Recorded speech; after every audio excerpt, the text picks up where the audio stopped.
दिख रहा है? Yes sir. यस सर, दिखने लगा। देखिए, ये कह रहा है ना कि calculate total float for each activity. मतलब एक एक्टिविटी जैसे हम बताए होंगे कि इसको नोड और इसको एक्टिविटी बोलते हैं। Okay, node means node event.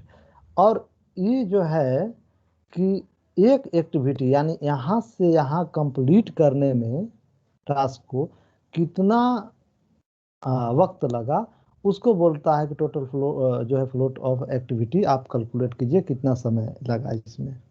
इसमें डायग्राम में देखे होंगे आप ना। एक्चुअली इसका मैथमेटिकल पार्ट मैं आऊँगा तो इसको ये करूँगा, क्योंकि वो है नहीं, पैड मेरे पास नहीं है कि बताऊँ।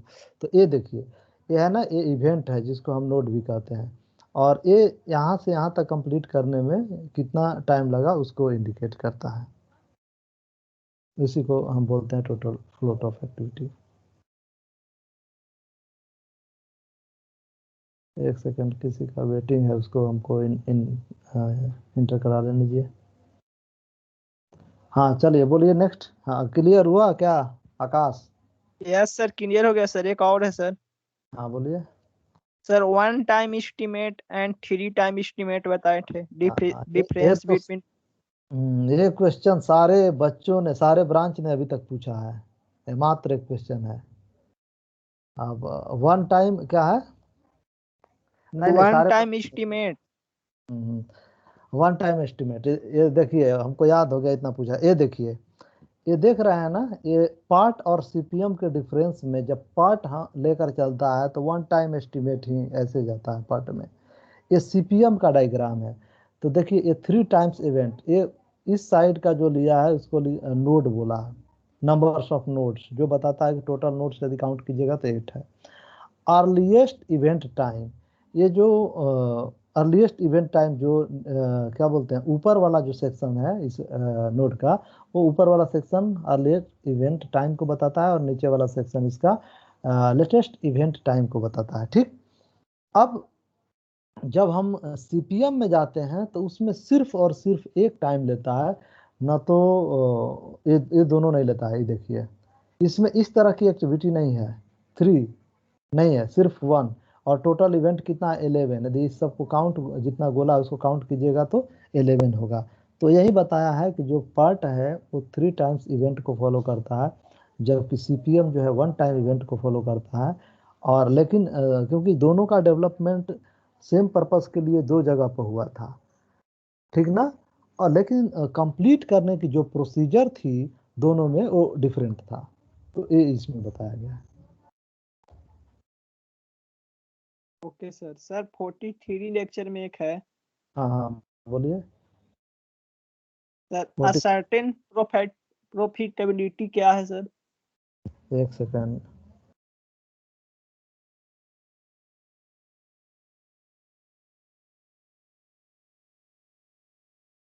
यहाँ पे ए वाला ना, ब्रेक इवन यस सर, ये analyse point. also help to ascertain profitability at various level of production। ये डायग्राम आप देख रहे हैं, ये डायग्राम यस सर।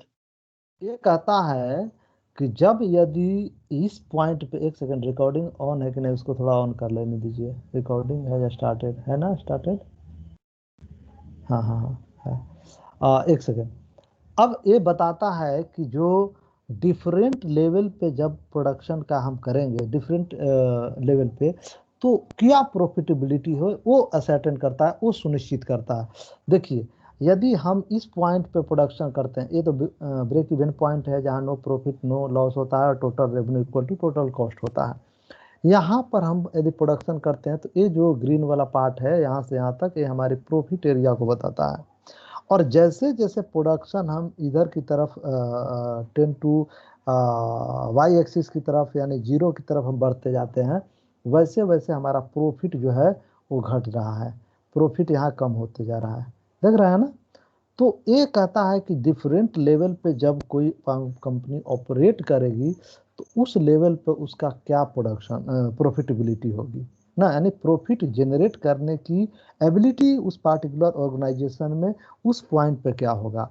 तो वो सुनिश्चित करता है। देखिए यदि यहाँ प्रोडक्शन करेगा तो ये सेक्शन जो है, इतना मोटी लाइन जो है वो प्रॉफिटेबिलिटी हो, उसका प्रॉफिट जनरेट करने की एबिलिटी होगा और इतने प्रोडक्शन उत्पादन कर पाएगा, ठीक ना, ये बताता है इसका। हाँ यस ये सर, समझ गए सर। हाँ सर बोलिए। जैसे कि 5S में जो बताएं आप पहला शॉर्ट में कि जो मतलब बेकार होता है उसको हम लोग हटा देते हैं, लेकिन कुछ ऐसा भी तो होता है जैसे कि हम लोग अपना ही जीवन में ले लें, विंटर आता है तो हम लोग ऊनी कपड़ा को रख देते हैं, पहनते हैं फिर उसको रख देते हैं, बाद में हमको यूज आता है।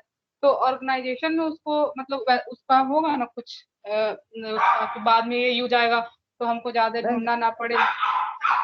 नहीं तो ऑर्गेनाइजेशन के लिए उस तरह की कुछ ऐसा नहीं होता है कि मान लीजिए कि आप जो है कि वहाँ पे ऊनी कपड़ा जैसा है, वहाँ पे एक चीज है। अच्छा और यदि वैसा रहता कि ऑर्गेनाइजेशन में, चलिए दाल इस तरह का है कि दाल पीसने वाला मशीन, अभी हम चक्की लगा दिए, उसका वो जाली लगा दिए, इसको हटा देना, अभी दाल का सीजन है, अभी गेहूं पीसना है तो इस चक्की को, अभी धान को ये करना है तो उसको ए वाला सेक्शन, तो उस तरह का सेक्शन रहे तो हम वो यूज करेंगे जो आप जो कहना चाह रहे हैं।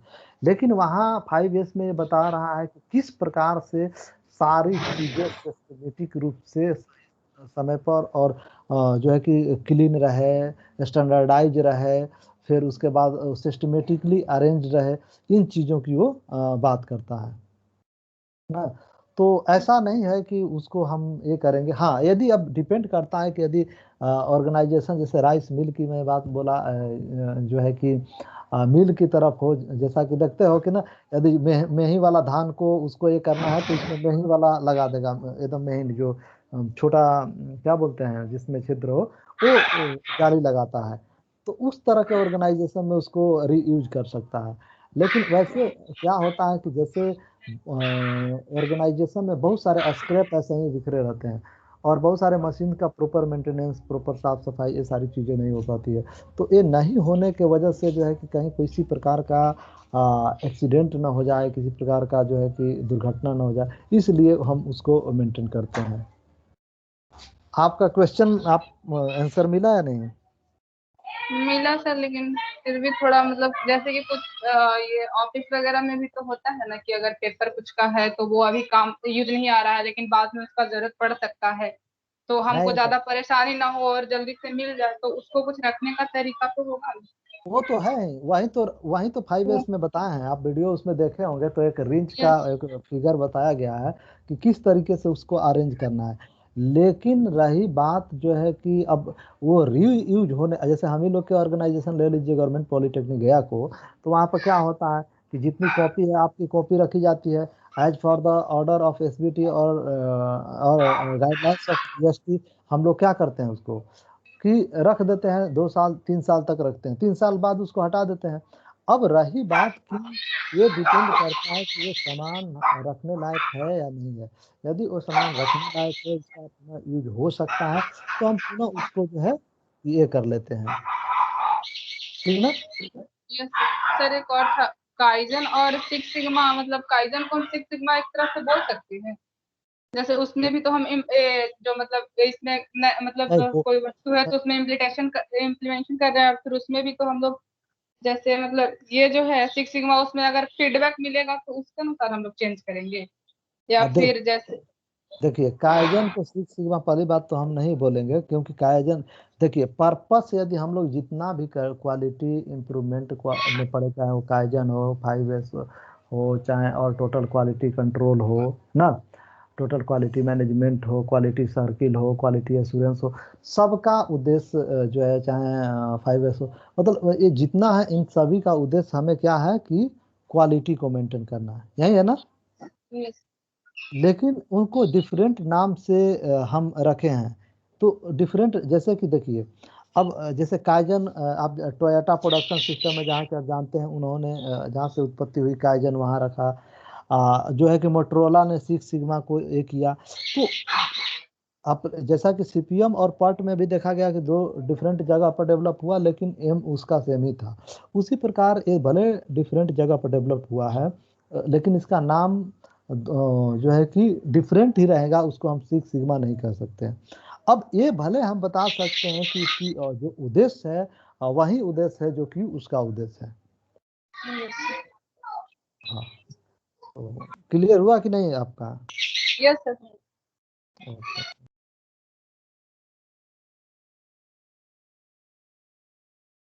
और किनिका? सर हाँ सर एक तो क्वेश्चन है कि why do we need quality में एक पॉइंट है in facing team work among the staff, इसका मतलब सर समझ में नहीं आया। एक second. Lecture number sir 44 and 45 एक ही में है। एक सेकंड मैं सर्च कर दे रहा हूँ। विजुअल है ना, यही ना? हाँ सर। यही है ना 5 नंबर पॉइंट ना? नहीं सर वो नहीं है sir, why we need quality है ना, तो 1.1.1 क्लाउज है। अच्छा देखो सर इसमें आएगा। एक second. Why we need, why do we need है sir. Why do, okay okay, थोड़ा सा से व्हाई, यही है ना? यस सर, उसमें नीचे है देखिए तो।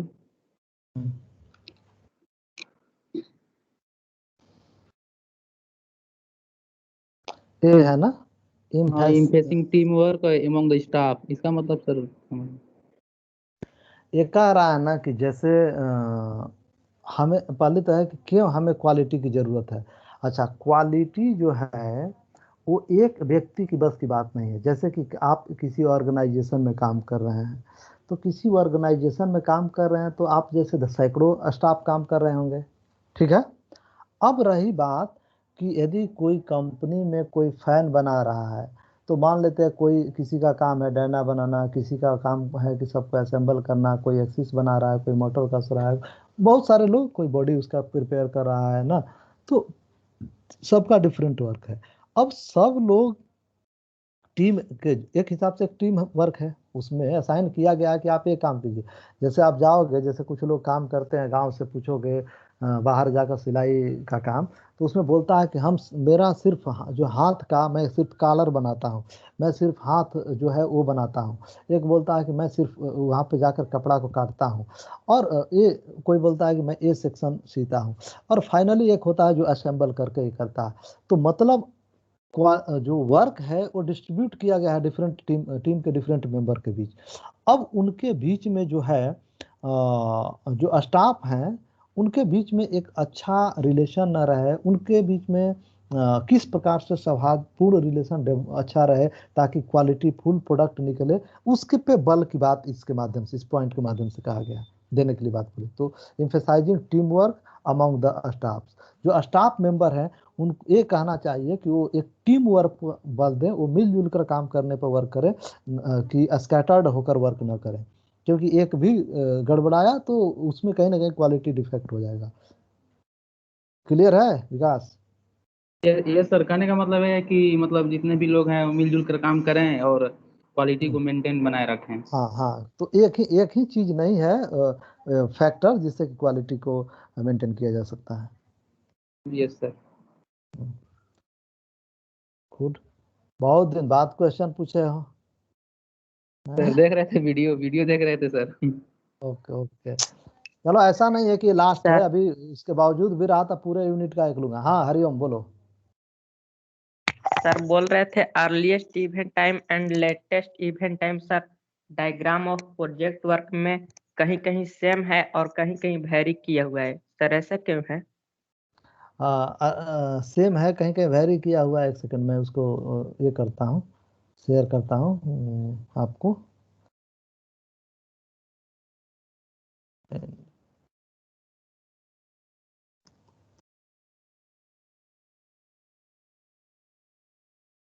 एक सेकंड,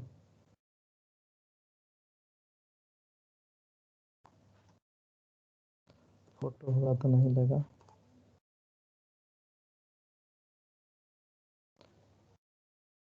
किस लेक्चर नंबर किस में है? सर 42 में है। अच्छा 42।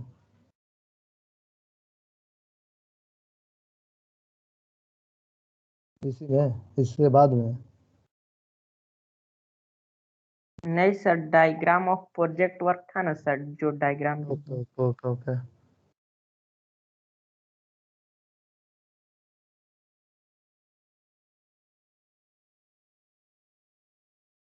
44 में बोला, 42 में ना? Yes sir 42।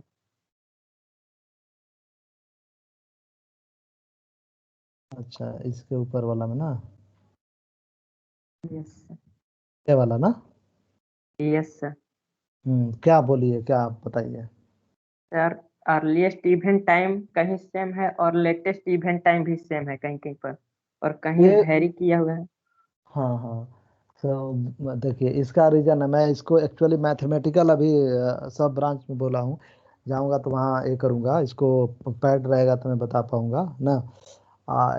Actually non numerical था तो ऐसे मैंने बताया। ये एक्चुअली जैसे हम ये निकालेंगे ना, ये इसका ड्यूरेशन, तो इसके माध्यम से एक क्या आ रहा है, इसका एक मैथमेटिकल है जिसके माध्यम से हम कैलकुलेट करते हैं, तो ऊपर वाला सेक्शन क्या आ रहा है और नीचे वाला सेक्शन क्या आ रहा है, ठीक ना, और ये स्टेप्स कौन सा है। तो वो जहाँ कहीं कहीं हो सकता है कैलकुलेशन में सेम आ जा रहा हो, कहीं कहीं जो है कि कोई अलग आ जा रहा हो। अब इसी के जोड़ के माध्यम से ये निकला है। जैसे आप देखिए, तो आप काउंट कीजिए, तो ये कितना है, 55 है ना? तो यहाँ जीरो से जोड़िए, 12 है, और 36 कितना हो गया, 48 हो गया। ओके, और उसके बाद ऐसे आया है ना, सॉरी।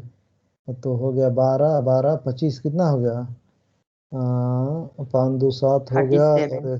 और 37, और 37 36 कितना हो गया, वो इस तरह से 73 आए। 23। 23। 73। इसको एक फार्मूला है, उसके माध्यम से निकालेंगे ना, वो बताएंगे नेक्स्ट वाले लेक्चर में मैथमेटिकली, तो क्लियर होगा। ये इसलिए वैरी किया है और कहीं कहीं सेम है, क्योंकि जो एक्चुअली हम जब कैलकुलेट किए तो पता चला कि ऊपर वाला हो सकता है कि सेम ही आ जाए, हो सकता है कि वैरी भी करे। तो हम ये रूट इसके माध्यम से कैलकुलेट करके निकालते हैं कि कौन सा ऐसा रूट है जिसके माध्यम से हम कम समय में पहुंचेंगे। आप लोग शायद ब्रांच में इसको वो पढ़ना होगा मैथमेटिकली, शायद इसका था ब्रांच में, तुम लोग पढ़े हो पार्ट और सीपीएम को मैथमेटिकली प्रोजेक्ट मैनेजमेंट में? नहीं सर।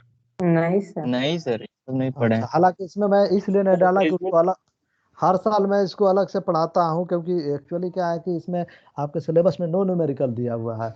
तो इस सेक्शन को बताने के लिए कि क्यों ये डिफरेंस है, और क्यों ये जो है कि कौन लेटेस्ट टाइम और कौन अर्लीस्ट टाइम में प्रोजेक्ट कंप्लीट करता है, और जो है कैसे जो है कि कम समय में प्रोजेक्ट करने के लिए इवेंट को क्रैश करते हैं, तो वो सारी चीज़ उसमें हम मैथमेटिकली बताते हैं।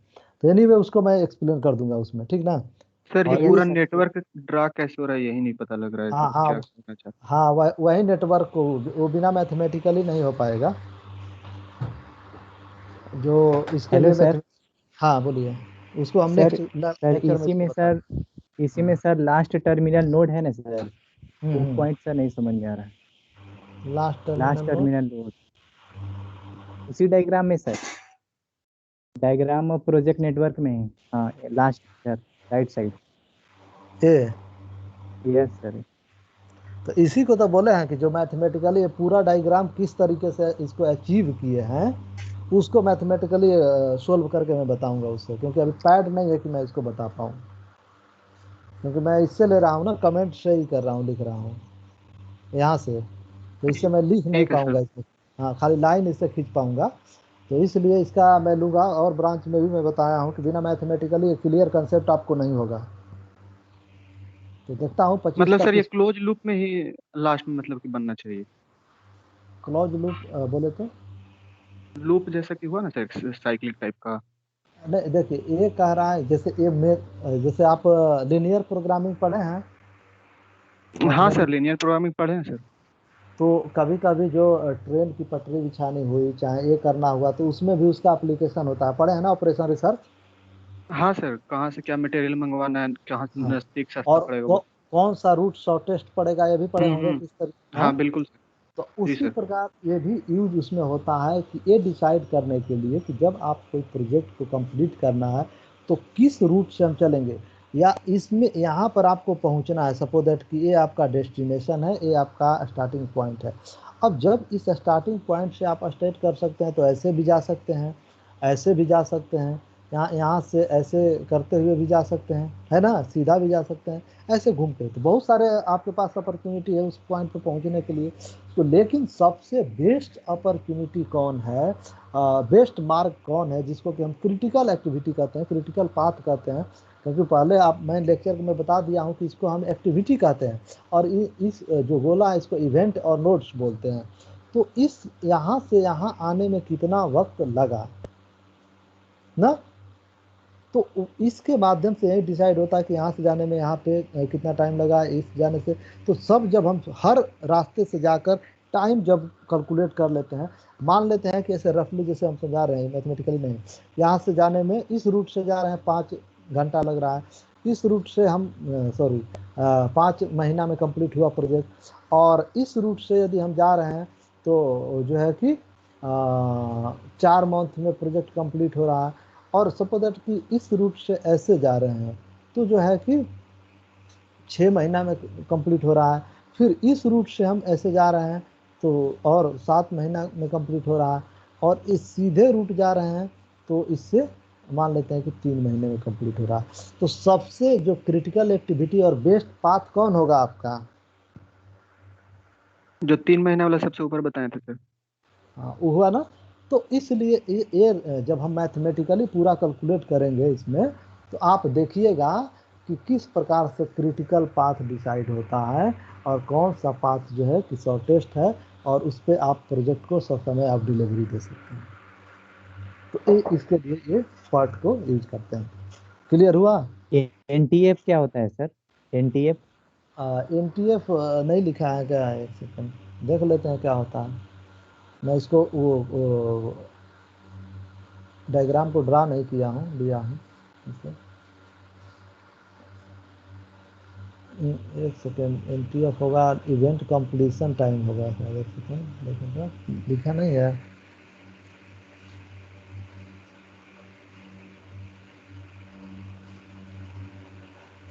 NTF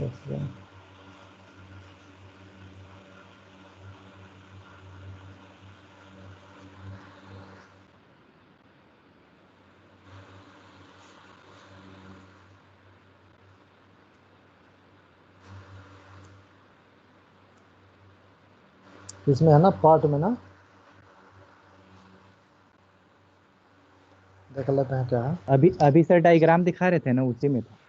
एक सेकेंड, तो पार्ट का डायग्राम था, क्या दे रहा है, क्या दे रहा है? नहीं दे रहा है ना, नहीं है। NTF अच्छा, उसको देख लेंगे क्या दिया हुआ है।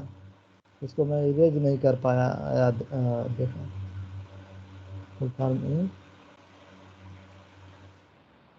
Project management.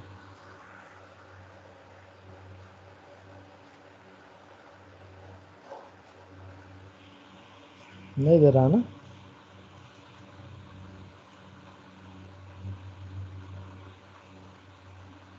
दे रहा, दिख रहा है तो लोगों को कहें बोलना। यानी वह उसको हम देख लेंगे नहीं क्या सर, है। अभी तक तो नहीं दिखा। अगर उसको हम देख लेंगे, बाद में देख लेंगे। ठीक है सर। सर उसका फर्स्ट प्लानिंग में ही स्लैग कैलकुलेटेड सर बताए थे, स्लैग कैलकुलेटेड वो क्या होता है? क्या कैलकुलेटर? स्लैग SLAC अच्छा, slag. Slag. Yes sir. Slag ना, यही ना। Yes sir, yes sir. तो ये तो यही है सर। स्लैग कैलकुलेट ये होगा कि difference between latest times and earliest times completion. तो ये दोनों का डिफरेंस, स्लैग जो होता है ना, ये दोनों का डिफरेंस होता है, लेटेस्ट टाइम प्रोजेक्ट कंप्लीशन का और अर्लीस्ट टाइम्स, इन दोनों के डिफरेंस को स्लैग बोलते हैं। स्लैग इक्वल टू, तो इसमें लिखा था, इसका मतलब ग्रोसरी नहीं देख पाया होगा। ग्रोसरी सर नहीं देखे थे। हाँ, ग्रोसरी में तो मैं उसमें बोलता हूँ कि एक बार देख लिया करो, बहुत सारा वर्ड में हमें भी ध्यान रहता है क्वेश्चन कहाँ से बच्चा कर सकता है, फिर भी anyway, चलो देख नेक्स्ट। लेंगे। हाँ, एक बार देख लीजिए। सर एनटीएफ काइजन का और फुल फॉर्म नो ट्रांजैक्शन फी दिखा रहा है सर। नहीं, ये नहीं होगा। क्या दिखा रहा है? नो ट्रांजैक्शन फी। नो नो, ये नहीं होगा इसमें। ये आप देखिएगा ना, इसमें क्या बोलते हैं, पार्ट में program evaluation and review technique के अंदर एनटीएफ क्या है, मैं देखूंगा, उसको देखता हूँ क्या है ना, देख कर बताऊंगा। ऐसे गलत सलत अंदाज लगाना मुश्किल है, ठीक ना। सर एक क्वेश्चन और है सर, ये हाँ, बोलिए बोलिए। काइजन और इनोवेशन का जो सर डिफरेंस है ना सर, हम्म। तो लेक्चर नंबर 47 में है सर। सर वर्क मेथड और ओरिएंटेशन के बीच में मतलब कि जो बारे में लिखा है ना सर डिफरेंस में, हम्म। वो नहीं क्लियर हुआ। अच्छा, ठीक ठीक, मैं बता रहा हूँ अभी।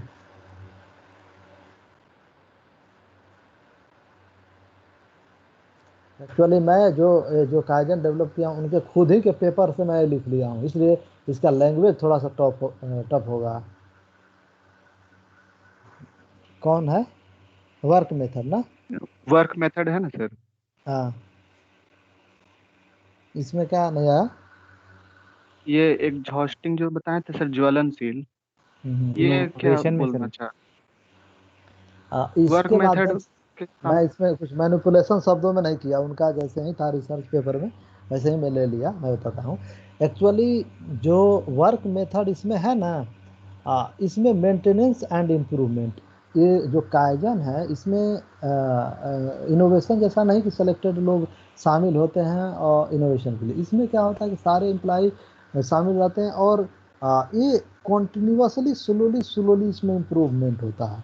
और मेंटेनेंस की बात चाहे वो छोटी सी भी हो, जिसके भी नज़र में आए जो गलती हुई या जो छोटी छोटी त्रुटि हुई, उसको ध्यान देकर उसको मेंटेन करके आगे बढ़ना और वो गलती ना हो, दोबारा से इस पर ध्यान दिया जाता है। तो इसलिए इसमें स्लोली इम्प्रूवमेंट होता है, इसलिए जो इसका इम्प्रूवमेंट का लाइन होता है वो इस प्रकार के होता है, अपवार्ड स्लोपिंग, है ना।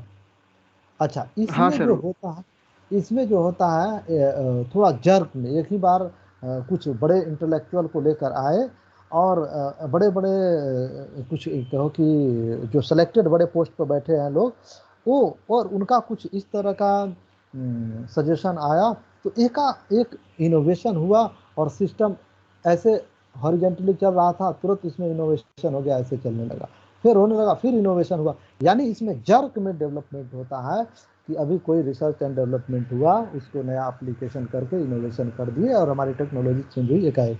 इसमें इस तरीके का एप्लीकेशन नहीं होता, इसमें सारे एम्प्लॉय जो है कि पार्टिसिपेट करते हैं। तो ये यही बोलता है कि जो वर्क मेथड है इसमें कोऑपरेटिव और पार्टिसिपेटिव नेचर का होता है काइजन में, और स्लोली स्लोली इम्प्रूवमेंट होते रहता है। लेकिन इसमें थोड़ा सा इस तरह से होता है कि आप एक ही बार कुछ टीम बनी, उसको हाँ इसको पूरी तरीके से इनोवेट कर देना, ये सिस्टम चेंज कर देना। तो जैसे ही एक चेंज होगा तो डेफिनेटली है कि उसमें जर्क आएगा, यानी प्रोडक्शन बढ़ जाएगा, क्वालिटी बढ़ जाएगा, सब कुछ बढ़ेगा। फिर जब तक चेंज नहीं हुआ उसी तरीके से हॉरिजॉन्टली चल रहा है। तो इसीलिए इन दोनों का जो डायग्राम बनाया गया था कि देखिए ये ऐसा नहीं कि एक बार आज चेंज हुआ तो कल नहीं, ये स्लोली हमेशा हो रहा है, इसीलिए इसका डायग्राम जो है वो इस तरीके से है। इसमें क्या है कि आज सारा कमेटी बनी, चेंज हो गया तो इतना बढ़ गया, फिर ऐसे चल रहा, फिर आई ध्यान कि नहीं चेंज करना, फिर आ गया तो यहाँ आया, फिर ऐसे चल रहा। तो इसलिए इसका जो है कि स्टेयर केस हो जाता है ना, सीढ़ी नुमा हो जाता है। क्लियर हुआ कुंदन? हाँ सर, अब क्लियर है कि इसमें मतलब कि फीडबैक लेकर के चल रहे हैं तो स्लोली स्लोली हो रहा है सर सुधार। और इसमें हाँ, एक ही बार आइडिया कुछ ऐसा डेवलप हुआ जिससे कि काफी ज्यादा मतलब कि रेट मतलब जैसे ये ऊपर चला इसमें तो आप रोज काम कर रहे हैं तो आप भी उसके पार्टिसिपेट हैं। आप मान लेते हैं कि उसका मैनेजर हैं, आपसे बड़ा भी मैनेजर, उसका चेयरमैन, सारे एग्जीक्यूटिव हैं, तो आप नहीं देखें कि हाँ, तो आप भी नोट किए, उसको ध्यान रखें कि वो ये सुधार था। छोटा एम्प्लॉय भी जो एकदम सबसे लोएस्ट पोस्ट पर, वो भी उसमें सजेशन दे रहा है कि थोड़ा सा ये चीज़ है, ऐसे होगा तैसे। तो कॉन्टिन्यूसली इसमें इम्प्रूवमेंट हो रहा है, इसीलिए काइजन का मीनिंग वहाँ कॉन्टिन्यूस इम्प्रूवमेंट दिया होगा ना शुरू में। और इसमें जो है कि जैसा कि आपने बोला कि फीडबैक आया कि नहीं ये चीज़ है, चाहे हमारा मार्केट डिमांड घटने लगा ना, तो उसके ऊपर ध्यान आया कि नहीं नहीं हमको इनोवेशन इसमें करना होगा। समझ रहे हो ना? हाँ सर, समझ रहे हैं सर। सर एक चलो ओरिएंटेशन में इधर लिखे हैं ना सर, इनोवेशन में कि ये टेक्नोलॉजी है सर, लेकिन आइडिया तो सर किसी न किसी लीडर के दिमाग में ही ना आएगा सर। कोई जरूरी नहीं है कि आइडिया किसी, एक मूवी देखे हो गब्बर इज बैक? हाँ देखे हैं सर। उसमें वो जो इसमें डॉक्टर गुलाटी का रोल करता है, वो वहाँ चाय पानी पिलाने वाला रहता है। हाँ सर। हाँ, तो वो स्मॉल। वो उसमें जो बड़े बड़े लोग बैठते हैं और सीबीआई जांच बुलाई जाती है, शायद उसी मूवी का है, पता नहीं, ये क्लियर नहीं हो उसी में रहा है किस सर, मूवी। उसी में है सर, सर उस उसी में है उसी वो मूवी आइडिया का है ले। सर। हाँ, तो उसमें बोलता है ना कि देखिए, उस बोलता है चाय लाओ, तो वो बोलता है सर मेरे माइंड में एक आइडिया है ना। तो वो हाँ जो सर। डीआईजी का जो अफसर होता है उसको भगा दो, तुमको चाय पानी पिलाने वाला जो है कि अति चौकीदार है, तू कहाँ ही सोचने लगा बड़े केस के बारे में, है ना। हाँ तो सर, जिसका रेडियस बड़ा होता है वो बोलता है सर ये बात। हाँ, तो वो डांट के उसको भगा देता है, लेकिन जो सीबीआई अधिकारी उसी को डांटता है, फिर उसके तो बोलता है कि जो उसको पकड़ने के लिए गब्बर को इस तरीके से सोचना होगा। वो एक नेटवर्क बताता है, आप ध्यान रखना, उस मूवी को देखना कि जब किस प्रकार से हाँ उसको नेटवर्क बनाता है कि देखिए यहाँ घटना कौन हुई। मूवी है सर, थोड़ा बताइए।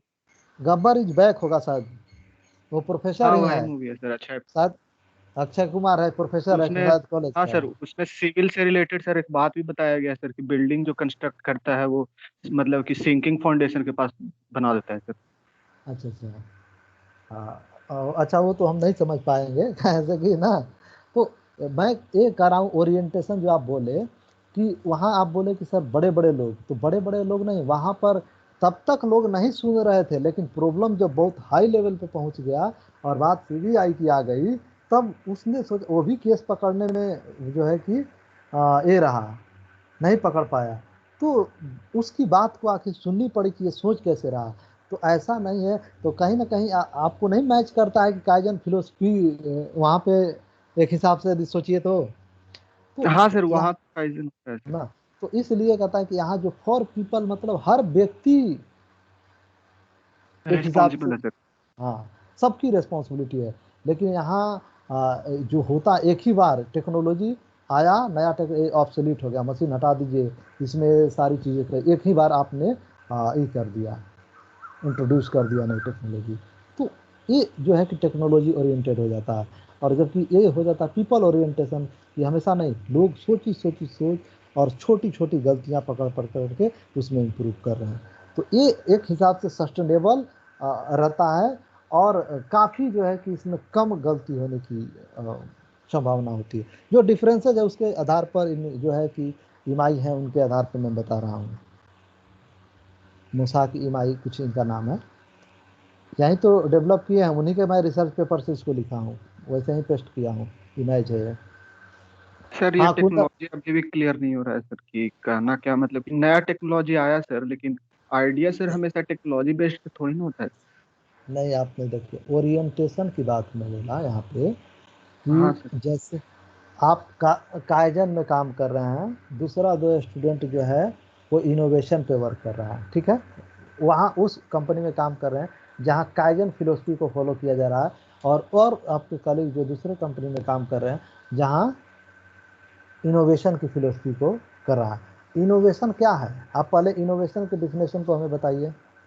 इनोवेशन में क्या होगा ना सर, कि एक आइडिया ऐसा डेवलप होगा सर जो कि पहले से मार्केट में एग्जिस्टिंग नहीं है सर, नहीं वैसा नहीं, आइडिया इनोवेशन होगा। का डिफिनेशन क्या है? Exact definition sir. हाँ, मैं कितना बार क्लास में बोला हूँ, innovation is the application of invention ना। हाँ सर। कोई चीज, आप जुगाड़ गाड़ी देखे हैं? हाँ देखे हैं सर, वो तो जनरेटर जुगाड़, से ही बता। जो जुगाड़ गाड़ी को क्या कहिएगा, उसको इन्वेंशन कीजिए कहिएगा कि इनोवेशन कहिएगा? इनोवेशन सर, एग्जिस्टिंग से ही बना दिया सर वो। हाँ, बना दिया। अब देखिए एग्जिस्टिंग से ही बना दिया, और उसकी तो प्रोडक्टिविटी बढ़ गई ना, उसका बढ़ा दिया, इंजन था कि पंपे पटाने काम आ रहा था, अब हर चीज धोने का काम आ रहा है, एकाएक उसका प्रोडक्टिविटी बढ़ा दिया ना उस पार्टिकुलर हम्म, जो भी मशीन है। तो बिल्कुल सर। इसलिए और टेक्नोलॉजी की बात हो रही है कि जो रिसर्च हुआ, जिस चीज़ का आविष्कार हुआ, उसका एप्लीकेशन किसी मिस्त्री ने, किसी उस प्रकार का स्किल्ड पर्सन ने किसी अदर एरिया में कर दिया, और उसकी प्रोडक्टिविटी बढ़ गई। तो एप्लीकेशन हुआ, यानी जो टेक्नोलॉजी आविष्कार हुई जिसकी, इसलिए यहाँ पर इनका जो परसेप्शन है कि ये टेक्नोलॉजी, फॉर टेक्नोलॉजी की बात यहाँ हुई है। वो बोलते हैं कि पीपल, वहाँ उसका मतलब ही काइजन का मीनिंग है कि काय मीन्स कॉन्टिन्यूअस और जेन मीन्स इम्प्रूवमेंट, तो कॉन्टिन्यूअस इम्प्रूवमेंट। तो ये पीपल ही करेंगे कंटिन्यूअस, रोज तो ऐसा नहीं है कि इनोवेशन उसमें हो रहा है, रोज परिवर्तन हो रहा है। तो पीपल जो वहाँ काम कर रहे हैं, कौन, तो ए से लेके जेड तक, लोअर से अपर तक। तो हर व्यक्ति, कभी कभी ऐसा नहीं है कि आप कॉलेज में पढ़ रहे हैं तो आप सर को सजेशन नहीं दे सकते हैं कि सर ये चीज़ ऐसे होगा तो थोड़ा सा बेटर रहता, इस चीज़ में थोड़ी सी इम्प्रूवमेंट हो जाती तो ऐसे रहता। आप सजेशन दे रहे हैं, हम उसको ले रहे हैं। आप ध्यान दीजिए, छोटी सी कि मेरी बहुत सारे पढ़ाने के स्ट्रेटजी में कहीं कहीं गलती होगी, मैं आपने सजेशन दिया क्योंकि आप मेरा पंक्चुअल स्टूडेंट हो। अब उसके आधार पर मैं हर स्टूडेंट से हर बैच में सजेशन ले रहा हूँ और उसमें इम्प्रूव कर रहा हूँ। ठीक, ये हो गया काइजन, इम्प्रूवमेंट स्लोली होते जा रहा है। और दूसरा हुआ कि मैं सिर्फ गया नाइटर भोपाल में ट्रेनिंग किया और इंडक्शन का, फिर जो है कि रिफ्रेशर कोर्स ट्रेनिंग करके आया, तब हुआ। तो वो क्या हो गया, इनोवेशन, यानी उसमें जर्क में इम्प्रूवमेंट हुआ, 2 साल बाद ट्रेनिंग में गए। लेकिन हम एक जब यहाँ रेगुलर पढ़ा रहे हैं और हमारे स्टूडेंट सामने हैं, तो उससे बढ़िया फीडबैक कोई नहीं देगा, क्योंकि हमारे हर स्टेप को जज कर रहा है। क्लियर हुआ कुंदन कि नहीं अभी तक? हाँ सर, अब बिल्कुल क्लियर है सर। तो यही चीज़ है कहा कि आपसे हमको रोज बता रहे हैं, सर थोड़ा सा ये स्ट्रेटजी कर लीजिए, सर थोड़ा सा ऐसे कीजिएगा तो और ज़्यादा इफेक्टिव होगा आपकी टीचिंग, ऐसे कीजिएगा। यानी आप जो हमें सजेशन दे रहे हैं उससे क्या है, ये मिथिलेश कुमार जुड़ का है नहीं पा रहा है भाई, कितना बार ये बच्चा आया, मैं एडमिट करता हूँ कैसे आउट हो जाता है। एनीवे, तो ये जो फिलोसफी है इसमें यही है कि कॉन्टिन्यूअस इम्प्रूवमेंट। और मैं सबसे बेटर तो सोचा कि कौन नाइटर भोपाल में ट्रेनिंग 2 साल बाद में करूंगा। अभी मेरे पास स्टूडेंट है मेरा सामने, और भी मेरा सिंसियर स्टूडेंट जो कि हमेशा क्लास में मौजूद रहता है 50 से 60। तो क्यों नहीं इन एक एक स्टूडेंट से अपने वीकनेस और स्ट्रेंथ के बारे में मैं पूछ लूँ। तो this is the kaizen philosophy, और वहाँ ट्रेनिंग करके आए तो हो गया इनोवेशन वाला फिलोसफी। बहुत अच्छा क्वेश्चन, थोड़ा सा मेहनत तो सर लगा। हाँ एक क्वेश्चन और ध्यान में आ रहा है सर, कि जी, किसी भी ऑर्गेनाइजेशन को अगर परफेक्ट बनना है सर, तो काइजन और इनोवेशन दोनों को सर पैरेलल लेकर के चलना होगा सर। अच्छा ये रही बात सिलेक्शन का, तो आपके दिमाग में क्या होगा जो अभी तक हम लोग लर्न किए हैं, ये मैं दोनों क्वेश्चन होना आप, चाहिए सर। नहीं मैं आप पे छोड़ता हूँ। हाँ सर। और मैक्सिमम स्टूडेंट अभी ओपन करके आप पार्टिसिपेट करो तो, या चैट बॉक्स में लिखो तो मैं देखता हूँ कितना एक्टिव हो। कौन चैट बॉक्स में जल्दी से आप लोग टाइप कीजिए कितने लोग काइजन। बहुत अच्छा क्वेश्चन कुंदन ने रेज किया है। यदि इस तरह के फास्टली लिखो चैट बॉक्स में, ठीक है सर। काइजन और फिलो बोथ लिखिए या काइजन लिखिए। कितने लोग बोथ के सपोर्ट में हैं, कितने लोग काइजन के सपोर्ट में हैं? या सर कभी कभी चैट बॉक्स में लिख ही नहीं पाते हैं। क्या है? मेरे लिए बहुत पता नहीं सर, मतलब टैप करते तो आगे बढ़ता ही नहीं है। अच्छा, सुनकर तो कभी नहीं लिखना है, अपनी फिलोसफी अपनी दिमाग लगाना है, आप लोगों ने जो सीखा है। एनीवे चलिए, बहुत लोगों का आंसर यहीं बोथ पे ही रहा लगभग। हाँ, देखिए मेरे अकॉर्डिंग, मेरा जहाँ तक मैं सोच पा रहा हूँ कि बेस्ट तरीका है कि काइजन फिलोसफी को अप्लाई करते जाए, क्योंकि इसमें हमें ऐसा नहीं है कि बहुत बड़ा जो लोग हैं वही बहुत अच्छी चीज़ सजेस्ट कर सकते हैं। कभी कभी वो नीचे वाला लोग भी कुछ ऐसे चीज़ सजेस्ट कर जाता है कि जो कि संस्थान के लिए बड़ा ही ऑर्गेनाइजेशन के लिए बहुत ही बेनिफिशियल होता है। और रही बात आपकी कि इनोवेशन को लेके चलना, ऐसा नहीं है कि काइजन फिलोसफी में सिर्फ और सिर्फ ये भूल जाएंगे कि हमें इनोवेशन उसमें नहीं करना है, वो चीज़ रहनी चाहिए। लेकिन काइजन पे ज़्यादा ध्यान देना चाहिए, क्योंकि हो सकता है कि बहुत उसमें मास लेवल में लोग आ जाएंगे जिनके सजेशन को आपको पढ़ना और उसको थोड़ा सा ये लगेगा। कभी कभी नहीं कहते हैं कि अरे ये सबको क्या हम माने, कुछ जो रेप्यूटेड व्यक्ति हैं उन्हीं का सजेशन लेते हैं। तो सर हाँ सर बोलिए। काइजन करने के लिए तो इनोवेशन जरूरी है ना, जब तक हम इनोवेशन नहीं करेंगे तब तक काइजन कैसे कर सकते हैं? नहीं, जैसे कि अब पहले फोन था तो छोटा वाला था, बटन था, बस स्क्रीन आया, तो वो सब तो काइजन होगा, तो इसके लिए तो इनोवेशन पहले चाहिए ना। पहले नहीं, पहले काइजन छोटी छोटी चीजें आप पकड़िएगा तब ना इनोवेशन कीजिएगा। इनोवेशन तो जर्क में आता है, आइए तो कंटिन्यूअस है। तो पहले तो आप छोटी छोटी सारी चीज पकड़ के बहुत बड़ा लिस्ट बना लिए, बोले कि वो इतना सारा चीज, उसके बाद एक ही बार उसके फॉर्मेट चेंज कर दिए, इनोवेशन कर दिए, तो वो जर्क हो गया, आगे पहुंच गया। खुशबू क्लियर हुआ? यस आप सर। तो वही आप सोच ठीक रहे हो, लेकिन पहले हम छोटी छोटी गलतियां पकड़े ना, सारी चीज़ों को एक बार देख लिए, वो इतनी सारी चीज़ें, अब उसको हम उन सारी चीज़ों को एक ही बार सारा टेक्नोलॉजी लॉन्च करके और उसको इम्प्लीमेंट कर दिए, तो वो इनोवेशन हो गया, एकदम नई चीज़ बन गई। लेकिन आखिर हमको पहले काइजन पे चलना पड़ेगा। और बताइए कि निका। सर हम्म, कुछ पूछना था सर। हाँ बिल्कुल बिल्कुल tools and techniques for project management में सर हाँ हाँ। वन पॉइंट है ना जिसमें प्रोजेक्ट सिलेक्शन टेक्निक है सर, एक उसमें रिस्क एंड सेंसिटिव एनालिसिस समझ में नहीं आया सर। सेकंड, एक सेकंड।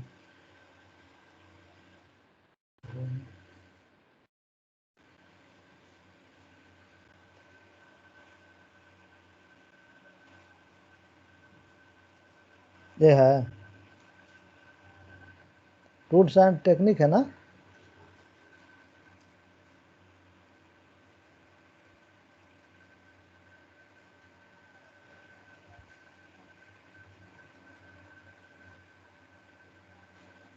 हाँ बोलिए।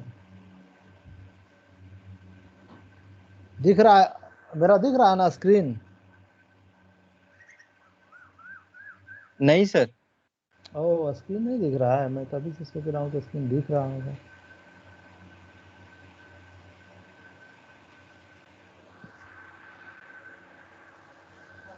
हाँ सर अब दिख रहा। हाँ क्या बोले?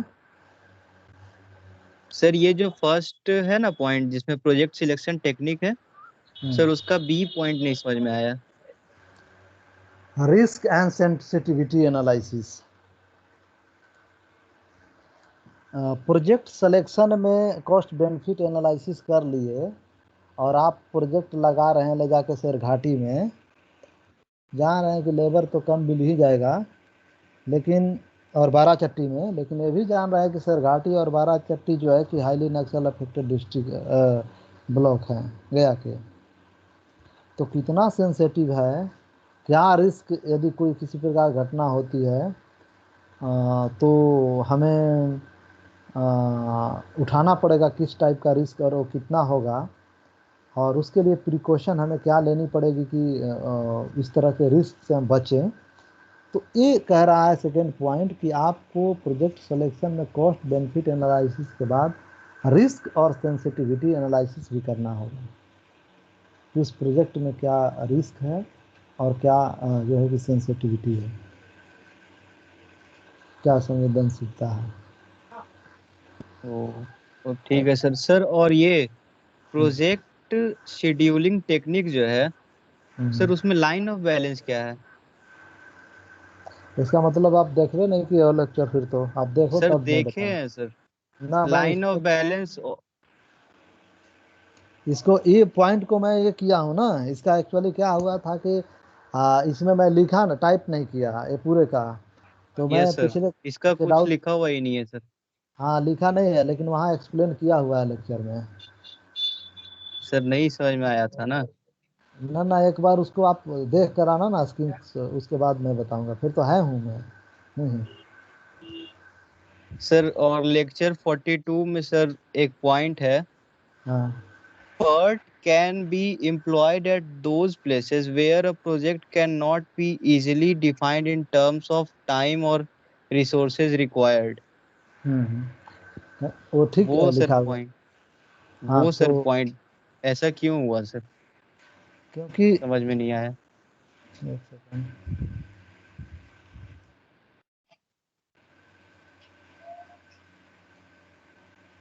ये है ना? यस सर यही अब यस सर देखिए यही वाला। कह रहा है कि PERT can be employed at those places where project can not be easily defined in terms of time. देखिए क्या होता है कि आप ये नहीं जानते हैं कि हमारा प्रोजेक्ट कितने समय में कंप्लीट हो जाएगा या कब तक कंप्लीट होगा। उस जगह के लिए हम पार्ट टेक्निक यूज करते हैं, ये बता रहा है।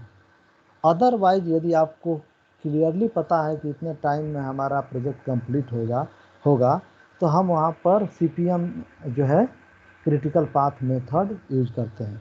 इसीलिए तो उसमें 3 नोट्स है और उससे ये हम एक ही हिसाब से ट्रायल एंड एरर मेथड पूरा हर मेथड हर जो जितने भी रूट्स हैं उस रूट को कैलकुलेट करके पता करते हैं कि कौन सा रूट जो है शॉर्टेस्ट होगा उस प्रोजेक्ट को कंप्लीट करने में।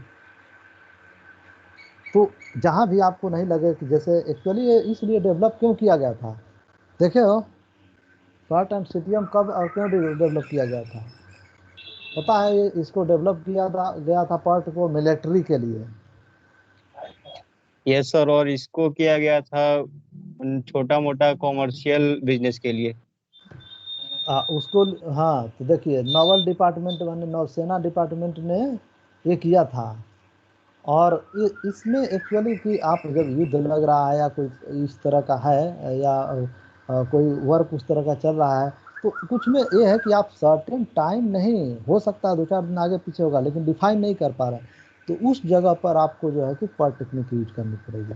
जहाँ की आपको टाइम क्लियरली डिफाइंड है, पता चल जा रहा है, वहाँ पे सीपीएम पार्ट तो वही बोल रहा है कि जब वहाँ यूज करें जहाँ पर कि आपको तो ऑब्जेक्टिव भी आप पूछ सकता है यदि टाइम क्लियरली डिफाइन ना हो तो इसमें कौन टेक्निक यूज करेंगे प्रोजेक्ट मैनेजमेंट का? पार्ट करेंगे, सीपीएम करेंगे, दोनों में से कोई नहीं करेंगे। तो आप समझे ना कि क्या है? यस सर समझ में आ गया सर। और जो डिफरेंस बताए थे सर सीपीएम और पर्ट में, वो तो बताया सर नहीं थे उसमें लेक्चर में। 0.7 नंबर लेक्चर में बताया है, लेक्चर में अपेंडिक्स में है ना। Point number 7 sir. अच्छा अच्छा हाँ ना बोलिए। अभी तो इसको बताए हैं 7 को 1 टाइम इवेंट और 3 टाइम इवेंट, यही ना? अरे क्या है सीपीएम है 1 टाइम एस्टिमेट, वाइल्ड पार्ट है 3 टाइम एस्टिमेट। बताए ना अभी नहीं देखे ठीक हो? है सर। सर ये कॉपी में पॉइंट लिखे नहीं थे सर, बस लिख लिए थे पॉइंट नंबर 7। नहीं अभी ठीक है जस्ट सर, मैं क्लियर। डिस्कस किया हूँ इसमें, देखो यस ये सर, हो इसको गया। अब आप अभी बताए थे सर। हाँ ये बताए ना उसमें ये होता है, इसीलिए हम तो डिफरेंस बता रहे हैं ना, तो दोनों के डायग्राम को भी लेके चलेंगे। तो कुछ ऐसा चीज होनी चाहिए यस कि 5-6 यस पॉइंट आपको बने। ये क्वेश्चन भी पूछा होगा, ध्यान रखना प्रीवियस ईयर में। मैं लास्ट में सारा प्रीवियस ईयर भी कराऊंगा, पूरा सॉल्यूशन सब चीज कि हर एंगल से तुम लोग जो है कि 20 में 20 करके आओगे एग्जाम में, घबराओ नहीं। और ठीक बताओ रहेगा किसी। सर हम लोग के लिए। हाँ मैं हर तरह से करूंगा, इतना मैं मेहनत कर रहा हूँ ताकि कोई भी स्टूडेंट हमारा ये नहीं रहे। और सिविल में तो हमको पता नहीं, अंदर से गारंटी होता है कि सिविल ब्रांच तो डेफिनेटली कर लेगा अभी इसमें 90% स्टूडेंट इस तरह के हमको लगते हैं। बाकी अब तो देखते हैं, और हमें भी उम्मीद करते हैं कि तुम लोग मेरे एक्सपेक्टेशन पर खरे उतरोगे। बिल्कुल उतरेंगे सर। ओके। और किसी का अमन समरियार?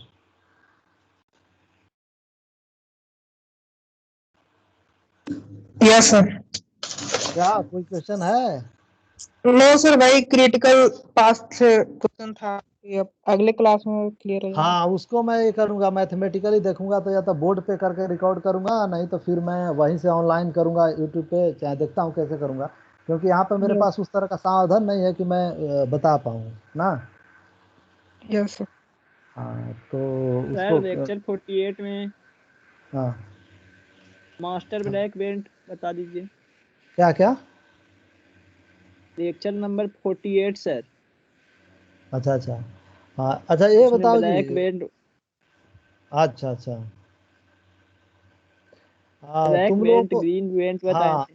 उसमें एक भेजा था मैंने वो क्लासरूम में जो सार सॉरी क्या था वो सैप और ईआरपी बहुत बच्चों को एक्चुअली लेक्चर से क्लियर नहीं हो पा रहा था, थोड़ा वो टेक्निकल था, तो मैंने एक वीडियो भेजा था आप लोग के क्लास में, आप लोग देखा था? नहीं सर, वीडियो तो लगता नहीं है। सर आप नहीं भेजे हैं sir video sir. Video Google आया क्लास, है अभी सर नहीं आया, गूगल अभी नहीं आया। क्लासरूम में देखो क्लासरूम उसी दिन। गूगल क्लासरूम सर नहीं चेक किए सर आपका वाला। हाँ गूगल क्लासरूम में मैं डाला था, वो बहुत बेहतरीन समझाया है, शायद आप लोग ठीक को है सर। वहाँ से सब क्लियर हो जाएगा। हाँ हम लोग को डाउट था सर उसमें। हाँ एक्चुअली मैं भी तो समझ गया था क्वेश्चन से ना, तो सारी चीज़ें, क्योंकि हर एक्चुअली वो इकोनॉमिक्स का पार्ट नहीं होता है ना, तो इसलिए थोड़ा सा दिक्कत हुआ था। और मैं अब तो रिकॉर्ड हो चुका था, तो मैं सोचा कि आप लोग को भेजे वो बेटर होगा। अब बहुत इजी है। हाँ क्वेश्चन क्या था आपका, वो क्या नाम है? सर मास्टर ब्लैक वेंट बता। मास्टर ब्लैक बेल्ट, क्या तीनों इसमें? सर, तीनों जो तो समझ में नहीं आ रहा है, जो मास्टर ब्लैक वेंट बताए हैं ना। हाँ एक्चुअली देखिए जो हाँ उस शायद नहीं आया होगा। एक्चुअली देखिए ये क्या है ना कि जब सिग्मा जो सिक्स सिग्मा ऑर्गेनाइजेशनल स्ट्रक्चर है, उसमें जब हम different sigma one sigma two sigma three sigma four जैसे स्टेजेस में पहुंचते हैं, तो अब ये रहता है कि आप यदि इस लेवल पर प्रोडक्शन कर रहे हैं, तो आपको किस तरह के जो है कि असाइन किया जाए, क्या असाइन किया जाए। जैसे कि मान लेते हैं कि कैटेगराइज है ना कि इतना आएगा तो डिस्टिंक्शन होगा, फर्स्ट सेकेंड थर्ड, उसके बाद और बहुत सारे जो है कैटेगरी किया गया है, पेपर में भी आपको डी लिख के आता है ना। तो क्यों उसको आइडेंटिफाई करने के लिए कि पार्टिकुलर जो स्टूडेंट है वो पार्टिकुलर एरिया में इतना इफिशियंट है। Are you getting my point और नॉट? Yes sir. उसी प्रकार ये जो है कि जो क्वालिटी मैनेजमेंट है उसमें जो है कि एक आ रहा है, देखिए जैसे कि master black belt are typically assign to a specific area और फंक्शंस ऑफ बिजनेस और ऑर्गेनाइजेशन। ये जो है कि जहाँ जो स्पेसिफिक एरिया जो सर्टेन एरिया है उसमें जो कोई पार्टिकुलर बिजनेस ऑर्गेनाइजेशन जो ऑपरेट कर रहा है उसकी इफिशियंसी के अकॉर्डिंगली इस को असाइन किया जाता है। जो ब्लैक बेल्ट है वो ये डिपेंड करता है जो quality of project and work full time until then they are complete. मतलब जो जो क्वालिटी ऑफ प्रोजेक्ट, अब क्वालिटी ऑफ प्रोजेक्ट किस पे डिपेंड करता है हैं? जैसे मान लेते हैं कि इसमें जो ब्लैक बेल्ट में है उसमें एक चीज़ मान ली जाती है कि जो जो सिक्स सिग्मा है उसको ये लोग इतना इफिशियंट हैं कि इंडिविजुअल लेवल पर भी जो प्रोजेक्ट वर्क होता है वहाँ भी इसको अप्लाई कर सकते हैं। तो उनके लिए ये ब्लैक बेल्ट जो है असाइन किया जाता है। तो वही बोल रहा है कि lead quality project and work full time until they are complete, जब तक वो कंप्लीट नहीं करते हैं। यानी यहाँ पर उनकी इफिशियंसी से रिलेटेड है, यानी उनकी वो काफ़ी, ये हम बताना चाहते हैं इसके माध्यम से कि वो इस एरिया में काफ़ी इफिशियंट है। जो ग्रीन बेल्ट है उसमें एक आ जाता है कि जो एम्प्लॉयज हैं उसमें उस एरिया में वर्क करने वाले वो सिक्स सिग्मा के लेवल पे ट्रेंड हो चुके हैं। यानी सिक्स सिग्मा मतलब कि वो 3.4 का जो डिफेक्ट है पर मिलियन उसको अचीव कर लिए हैं। यानी कि वो यदि उस एरिया में जो प्रोडक्शन होता है वहाँ नहीं के बराबर जो है डिफेक्ट मिलेगा। और जो भी रूल्स हैं, जो रिस्पॉन्सिबिलिटी है उसको फॉलो करते हुए वो उसमें कंसिस्टेंसी को वो मेंटेन रखते हैं।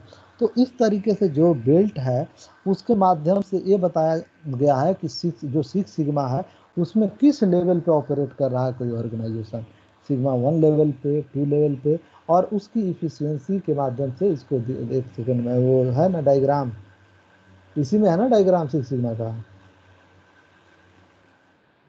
ये देख रहा है वो?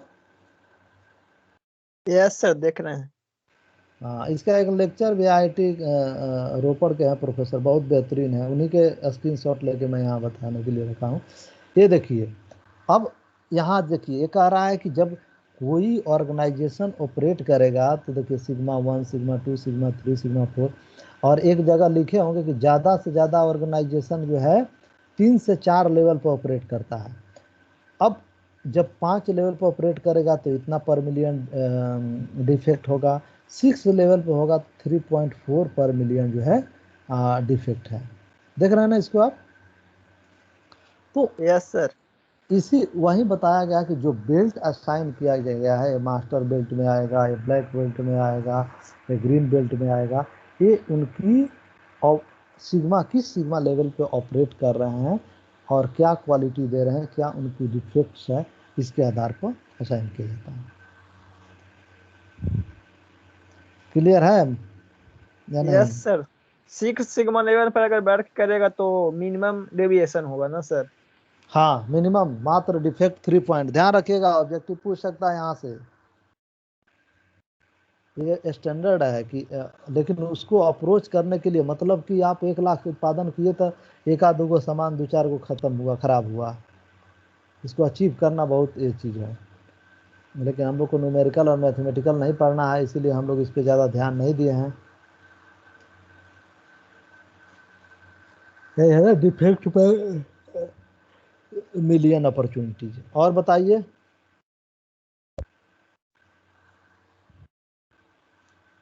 सलोनी आर यू देयर? बहुत सारे स्टूडेंट्स हैं, बच्चे और बच्ची कभी क्वेश्चन ही नहीं पूछते हैं। या तो पूरा समझ में आ जाता होगा या तो कुछ नहीं आता होगा, दो ही हो केस है। बोलो जी, कोई जल्दी बोलो, फिर दूसरा भी क्लास का टाइमिंग होगा ना, शायद इलेक्ट्रिकल का होगा।